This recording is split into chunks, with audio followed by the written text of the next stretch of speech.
Shalom, Assalamualaikum warahmatullahi wabarakatuh. Hai siswa-siswaku yang ada di rumah, kelas 9. Pada kali ini kita akan belajar IPA, materi sistem reproduksi pada manusia, terlebih khusus alat fungsi sistem reproduksi pada laki-laki dan perempuan. Tapi sebelum itu kita patut mengucap syukur kepada Tuhan karena sampai pada saat ini kita masih diberikan kesehatan untuk dapat bertemu walau hanya lewat video ini. Jadi saya harapkan lewat video ini kalian dapat memahami materi ini agar supaya menjadi bekal kalian nantinya. Kompetensi dasar pada materi kali ini dia masih sama dengan materi-materi yang kita sudah dapat pada mitosis dan meiosis, yaitu memahami sistem reproduksi pada manusia dan gangguan pada sistem reproduksi serta penerapan pola hidup yang menunjang kesehatan reproduksi ini. Kalian juga diharapkan mampu memahami organ-organ penyusun sistem reproduksi pada laki-laki dan perempuan. Kemudian menyebutkan fungsi organ-organ penyusun sistem reproduksi pada laki-laki dan perempuan. Dengan pembelajaran ini, kalian juga akan mengetahui struktur, anatomi, proses-proses fisiologi dan fungsional dari alat reproduksi pria dan wanita. Oke, kita masuk pada materi. Jadi organ reproduksi dia terbagi dari dua. Ada laki-laki dan perempuan. Jadi kalau dia laki-laki dapat berupa testis, kalau perempuan berupa ovarium. Testis dia menghasilkan sel sperma, ovarium menghasilkan sel telur. Peleburan antara sel telur dan sel sperma itulah yang disebut dengan pembuahan atau fertilisasi. Oke, kita masuk dulu pada laki-laki. Kita bahas organ-organ reproduksi serta fungsinya pada laki-laki. Ini, organ reproduksi pada laki-laki dia terbagi dua. Yang pertama alat kelamin luar atau eksternal terdiri dari dua, yaitu yang penis dan skrotum. Kemudian alat kelamin dalam internal terdiri dari testis, kelenjar reproduksi yang terdiri dari fascicula seminalis, kelenjar prostat, kelenjar Cooper. Kemudian alat kelamin dalam dapat berupa uretra, pada laki-laki dapat berupa uretra dan saluran sperma. Ini. Jadi di sini ada gambar organ reproduksi pada laki-laki. Nanti dari gambar ini kita akan menunjukkan mana bagian-bagian dari bagian-bagian serta fungsi dari penampang alat kelamin dari laki-laki. Yang pertama kita lihat yaitu penis. Yaitu penis dari atas ini dia ke bawah. Ini dia. Fungsinya dia sebagai saluran kencing atau urin dan sebagai saluran sperma. Ini. Kemudian yang kedua yaitu testis. Fungsinya dia sebagai memproduksi sperma dan hormon testosteron. Jadi di sini sebagai penghasil sperma. Nanti sebentar kita akan bahas mengenai spermatogenesis. Jadi spermatogenesis dia terjadi di testis, nanti sebentar kita akan bahas. Lanjut, skrotum, ini dia. Fungsinya, dia menjaga suhu testis agar sesuai untuk produksi dari sperma. Kemudian, epididymis. Fungsinya, dia sebagai tempat penyimpanan sperma sementara. Ini dia, epididymis. Di sini. Kemudian, lanjut, vas deferens. Dia sebagai saluran. Ini, saluran menghubungkan epididymis dan uretra. Jadi dia menghubungkan epididymis dan uretra. Ini dia. Kemudian yang lanjut uretra. Fungsinya sebagai saluran keluarnya sperma dan urin. Ini yang warna merah ini. Ini uretra. Kemudian fascicula seminalis. Ini. Fungsinya yaitu menghasilkan cairan bersifat asam. Jadi ini sudah masuk pada kelenjar, jadi fascicula seminalis. Lanjut, kelenjar prostat. Fungsinya menghasilkan zat-zat yang diperlukan untuk perkembangan dari sperma ini. Ini kelenjar prostat di sini. Dan yang terakhir, kelenjar Cooper Bolboreta, yaitu menghasilkan cairan bersifat basa. Jadi ini tiga ini,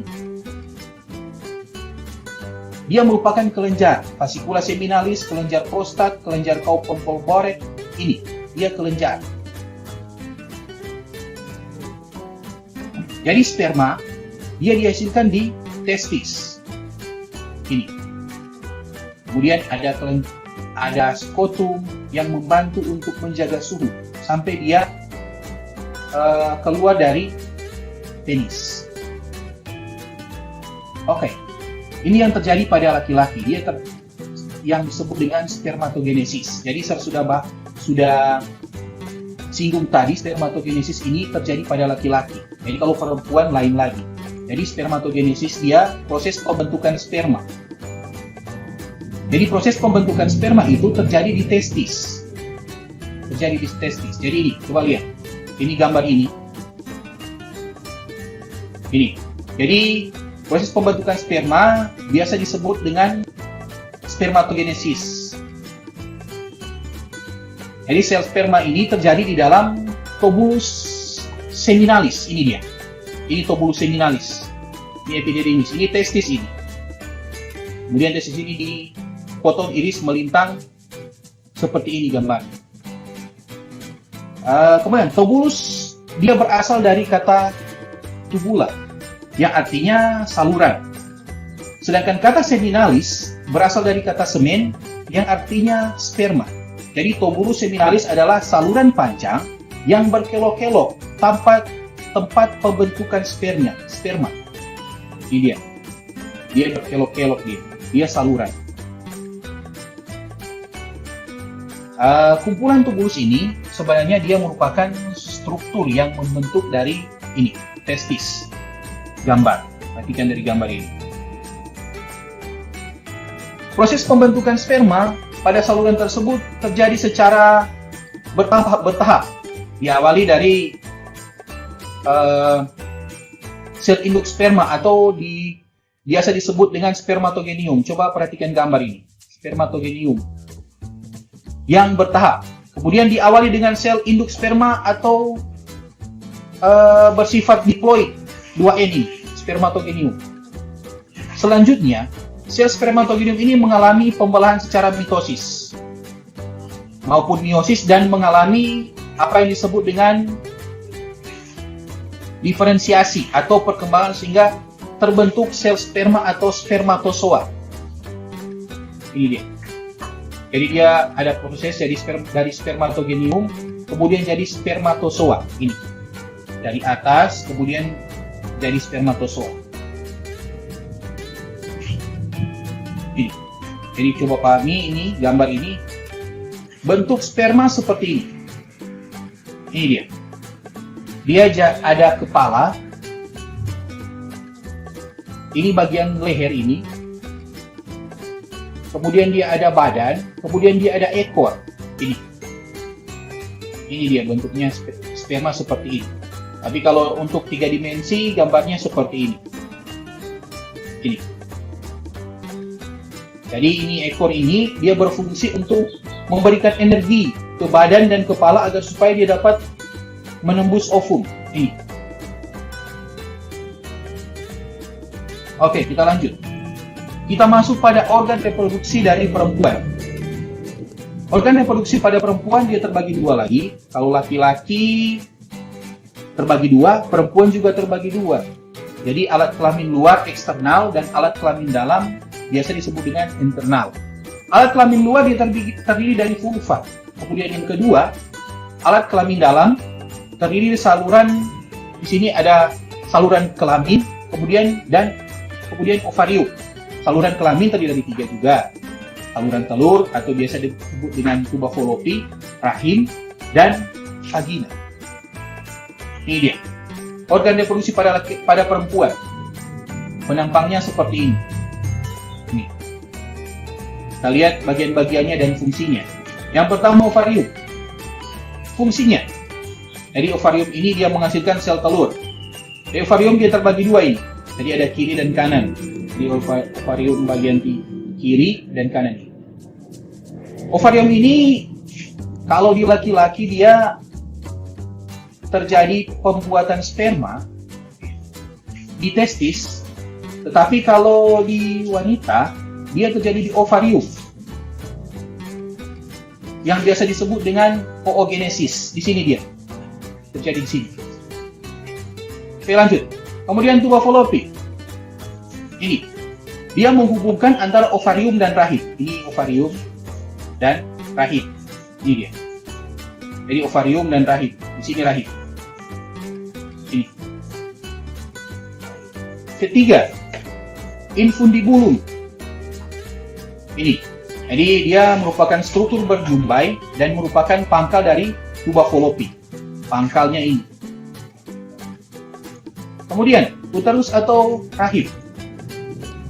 Ini dia. Sebagai tempat berkembangnya janin selama kehamilan. Ini dia di sini. Uterus. Lanjut. Endometrium. Ini endometrium. Jadi dia sebagai rongga rahim, membatasi rongga rahim dan melurus saat menstruasi. Ini dia di sini. Lanjut. Kemudian vagina. Fungsinya yaitu saluran yang menghubungkan dengan rahim. Saluran mengalirkan darah, menstruasi, dan saluran keluarnya bayi. Kemudian yang terakhir yaitu cervix, yaitu struktur rahim bagian bawah yang menyempit dan membuka ke arah vagina. Oke, kita masuk pada oogenesis. Tadi kalau laki-laki saya sudah bahas tadi, sudah disinggung tadi terjadi pada testis. Oogenium ini dia terjadi di ovarium. Jadi dia merupakan tempat pembentukan sel kelamin perempuan, yaitu sel telur atau ovum, dan terjadi di dalam organ yang disebut dengan ovarium. Ini prosesnya. Ini. Jadi perhatikan gambar ini, yang gambar di 1.7. Struktur ovarium seperti ini.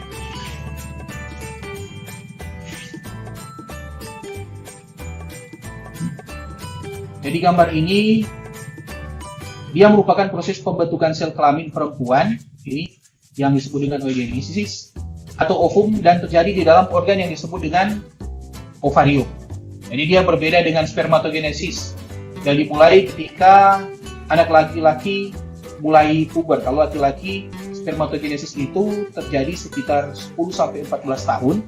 Tapi kalau pada perempuan oogenesis itu sudah ada sejak dia lahir. Jadi perhatikan gambar titik 1.7 ini. Di situ dalam ovarium terdapat di sini folikel-folikel yang berkembang ini.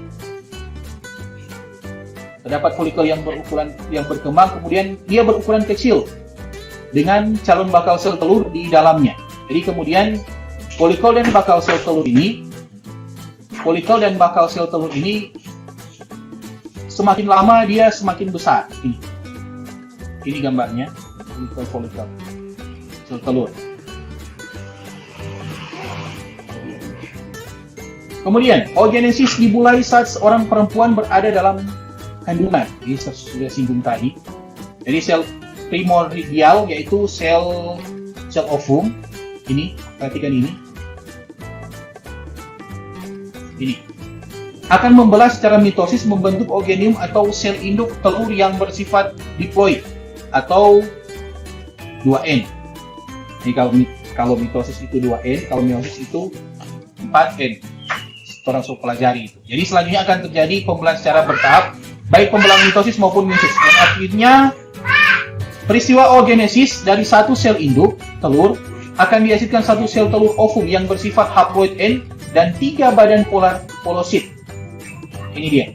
Jadi dari oogenium ini ke oosit primer ini sudah ada sejak perempuan itu masih dalam kandungan. Ini. Kemudian dalam polisit badan polar sampai di ovum. Ini prosesnya. Proses pembentukan sel telur seperti ini.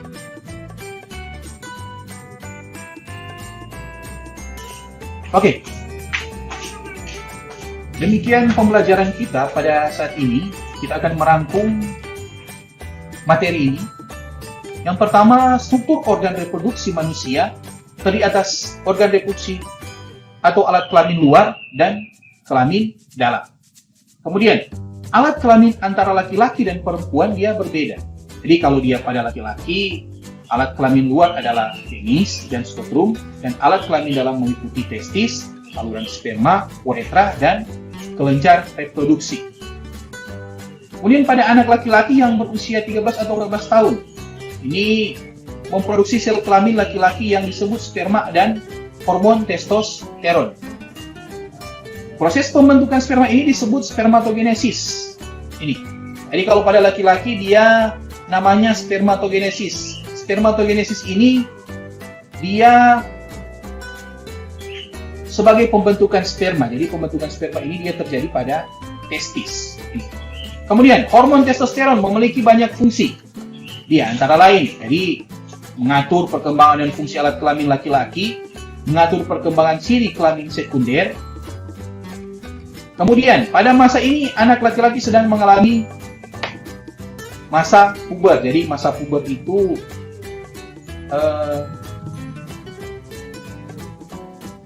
pada umur 13 atau 14 tahun. Kemudian, pada perempuan, alat kelamin luar adalah vulva, labium, dan saluran kelamin.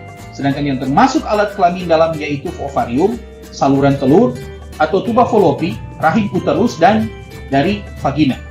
Kemudian, sel kelamin perempuan disebut ovum atau sel telur. Jadi proses pembentukan sel telur disebut oogenesis.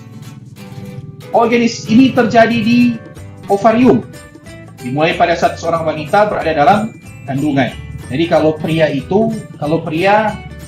nanti pada umur 13 atau 14 tahun itu spermatogenesis dia terjadi. Tapi kalau sama dengan searching tadi, kalau dia pada perempuan, dia sudah ada sejak perempuan itu dalam kandungan.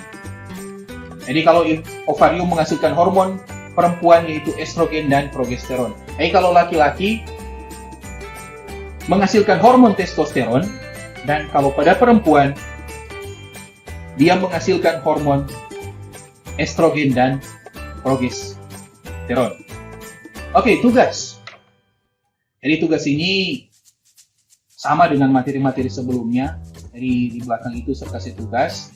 Yang satu itu tuliskan rangkuman yang ada dalam materi ini. Jadi rangkuman di sini kalian tulis semua, kemudian dicatat. Kemudian yang kedua, tuliskan bagian-bagian serta fungsi dari organ reproduksi laki-laki. Kemudian B, organ reproduksi perempuan. Jadi bagian serta fungsi sudah jelaskan tadi, nanti kalian digambar bagian-bagiannya, kemudian fungsinya. Kemudian yang ketiga ini tugas di rumah, tuliskan minimal penyakit kelamin dalam sistem reproduksi manusia. Yang nomor 3 ini dapat kalian lihat di internet karena ini merupakan materi kita yang akan datang. Ini penyakit, tapi saya kasih tugas di sini untuk menambah wawasan kalian agar supaya bisa masuk di materi berikut. Jadi tugas ini dapat dicari pada berbagai sumber, misalkan internet atau buku elektronik. Oke, demikian proses pembelajaran kita pada saat ini. Tentunya saya berharap materi ini dapat sampai pada kalian agar supaya kalian dapat memahami dengan tujuan yang saya sudah jelaskan tadi, memahami itu sistem reproduksi pada laki-laki dan perempuan. Nanti kita bertemu pada materi berikut. Saya berharap kalian selalu pakai masker, selalu rajin cuci tangan, dan selalu menjaga jarak. Salam sehat. Terima kasih.